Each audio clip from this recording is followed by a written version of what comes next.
Magandang araw sa lahat. So ngayon meron tayong gagawin. Papalitan natin tong ano na to, ilaw na to, kasi ito pundido na to eh. Yan, pundido na yan. So kailangan na natin yung palitan. Dahil babiyahin na naman kami ng malayo. Maglo-long ride na naman kami. Kasama tong pamilya ko, kasama tong mag-iina ko. So kailangan ko na tong ipa-check up lahat. Ipapa-general check up ko tong sasakyan na to. Papalitan ko ng langis, titignan ko ng brake pad. Yung brake pad kung pudpud na, tapos yung langis. Tapos itong wiper natin, titignan natin para kung mapapalitan na. Kung papalitan na, dapat napalitan. Yung ilaw ko napalitan ko na yan. Nakaano na ako sa auto beam nung nakaraan. Yun, balik dito na ako sa auto beam LED Pro. Nakakabit na ni Pogi. Ano pa nga po, Pogi? Liwanag na ba yan? Kaya yung mali niya. Ito na lang. Yung headlight na napalitan na yan. Palitan ko na yung headlight na yan, kaya pwede na yung pan long ride. Ito na lang, papalitan. Samahan nyo ako. Turuan ko kayong magpalit ito. Ito nga pala yung nabili yung ilaw. So sa Shopee ko lang to binili. Sa Shopee lang to. Basta magkano lang to, mura lang to eh. Sa 50 pesos lang ata to. Sa ganun. Tignan natin kung makakabit, kung gagana siya o hindi. Pero alam ko gagana to eh. Eto, ito lang pagkabit niyan.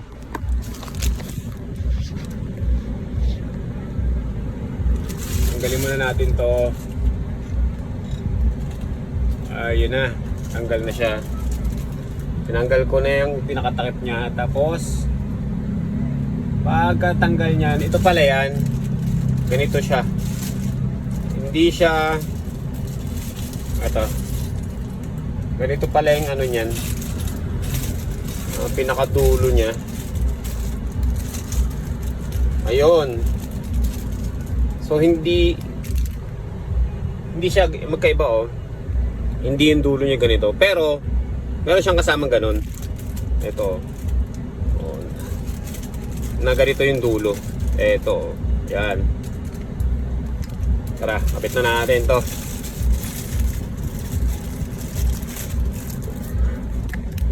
Ito siya. Ito yung kasama niya. Tapos, pag didikitin mo muna siya, dudugtungin natin. Yan. Okay na, napagdugtong ko na. Pula sa pula, itim sa itim. Tapos, testing na ngayon natin. Salpak. Testing. Wala. Ibig sabihin, wala. Balik rin natin. Balik natin yan. Tapos testing. Wala pa rin. Anong nangyari?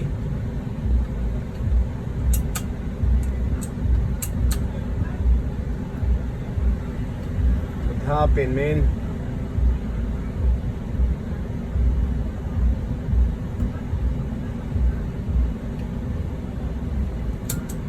Wala. Ano to, sira? Hindi.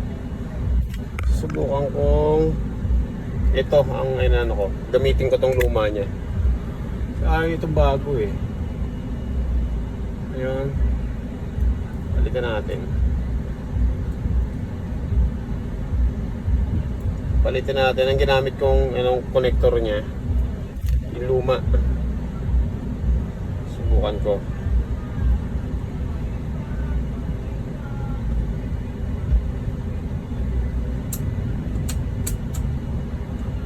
Ayaw pa rin.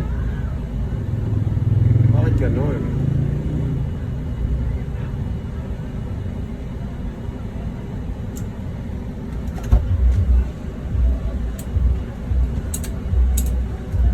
Ayaw. Ba't naman ganon?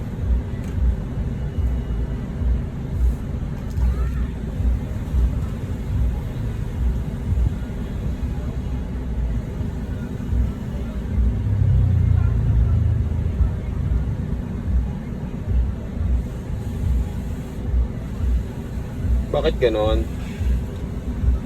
Ba't ka naman ganon?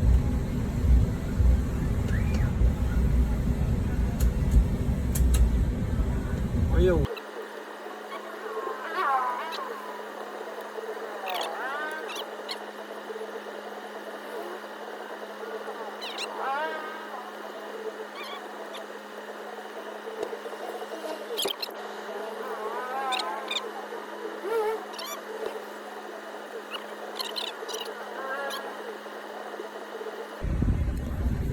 Gumana. Gumana oh. Biglang gumana. Ang ginawa ko, pinagbaliktad ko yung ano. Ayun siya oh. Gumana na oh. Alright. Testing. Pag binuksan yung pintuan. Alright. Ayos, ayos, ayos, ayos. So, hindi ko na yung tatanggalin. Ganyan na yan. Ididikit ko na ngayon siya dito. Oh my God, pinakaba mo pa ako. So, ang problema natin kung paano siya ididikit yan.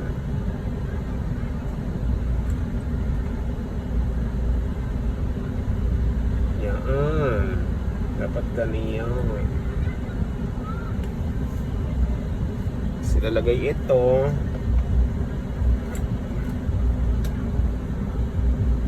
Sige nga, testing. Testing. Ayun, wala.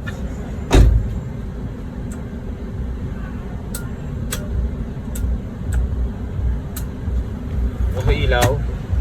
Alright. Okay na. Tcharan! Oh, meron na. Alright na, di ba? Jalan, jalan, jalan, jalan, jalan, jalan, jalan, jalan, jalan, jalan, jalan. Sorry. Ayan, okay na. Goods na yan. Goods na yan, goods na yan, men. Happy na ako dyan. So, wala na akong ibang gagawin. Didikit ko na lang yan. Kasi ito, lost thread na. Bali na yung isang clip niya. So, didikit ko na lang yan. Alright. Approved. Goods na yan. Alright. Buksan natin yung pintuan. Oy, okay. Goods. At doon nagtatapos. At sana may natutunan kayo. Pinagbaliktad ko yung ang nangyari. Ito, pinagbaliktad ko yung ganito. Pinagbaliktad ko yung itim sa pula. Ganyan. Ganyan ang nag-iitsura niya. Sinalpa ko ng ganon. Gumana. Ewan ko lang kung tama yun ha. Hindi ko lang alam kung ano. Basta ang importante gumana. Yun. Okay na. So ito yung luma. Approve. Goods na, goods na. Ang biyahe na itong malayo. Ang gagawin ko naman, ipapacheck ko naman yung mga brake tsaka yung itong ano, masa yung mga dapat i-check. Langis. Alright. Ganda oh. Oy, angas. Pumunta na rin pala ako sa mekaniko at sabi ng mekaniko kailangan na rin palitan yung langis. At yung langis na yan ay nagkakahalaga ng 1,720 kasama na yung oil filter. Tapos kayo pa-check na rin itong ano, yung brake pad. Ganito na nga kanipis yung brake pad niya. Sabi ng mekaniko palitan na rin daw. So ayun, pumunta ako doon sa may auto parts para tumingin ng brake pad. Pero yung binigay sa akin na medyo mamahalin yung brand, Brembo yan, 1,200 or 1,400 ata yan. Pero hindi pa rin yan yung binili ko dahil namamahalan ako. Ang binili ko yung halagang 800 lang. Tinanggal na rin ni Kuya sa plastic yung bagong bili kong brake pad dahil para ikabit na rin doon sa kanyang ano, dapat kalagyan. Ako sana nung una ako na lang yung gagawa, pero ang mahirap kasi hindi ko naman sa hindi kaya, pero kaya ko naman yung mga yan. Ang problema lang, wala akong maayos na parkingan. Ito yung pinagpagawan ko, medyo malapit sila sa may bilihan ng car part. So pinili ko na lang na sila na lang yung gumawa, kahit alam ko na kaya ko naman yan gawin. medyo may konting alam naman tayo dyan sa mga ganyang bagay. At gusto ko nga, sa totoosin lang, ako na lang gumagawa ng mga ganyang bagay. Pero ang mahirap kasi, yung tatakbo-takbo ka pa, maghahanap-hanap ka pa ng parts. Ayan, malapit lang sa kanila. Malapit lang sa, halos katabi lang nila yan. At ayun, sinali na nga rin yung langis. Bali, 4 na langis yan. 4 na litro yung isasalin dyan. Ayan. At pinasigurado ko na rin yung mga tornilyo niyan para safe pag manakbo yung sasakyan. Kailangan kasi siguradong sureball yung mga ano niyan, tornilyo, lalo't long drive pa yung gagawin namin. Kailangan ano yan, safe. At binayaran ko na rin si Kuya. Hintay na lang ako ng sukli. Kondisyon na. Papalitan ko na lang siguro tong wiper niya. Tingnan natin kung kahanap ako. Kaya thank you very much po. Patrasin mo, patrasin mo. Kaya salamat. Pagkatapos ko ngang magpa-change oil, ayun, naghanap na rin ako ng pagkakabitan ng wiper. At yun, tanggal niya. At nakipagkwentuhan na rin ako kay Kuya, yung may-ari ng Part Medics, negosyante. So nakipagkwentuhan ako doon, may hilig kasi ako makipagkwentuhan sa mga ganyan. Kumukuha ako ng mga idea para mayroon ako matutunan. At ito, pakinggan nyo yung kwentuhan namin. Makakuha kayo ng ano dito, idea kung kayo negosyante. Talagang tiyaga lang. Sabi ni Kuya. Ano kaya negosyo, mahal milyon yung ano dyan. Una no. Ano? Ganyang negosyo nyo.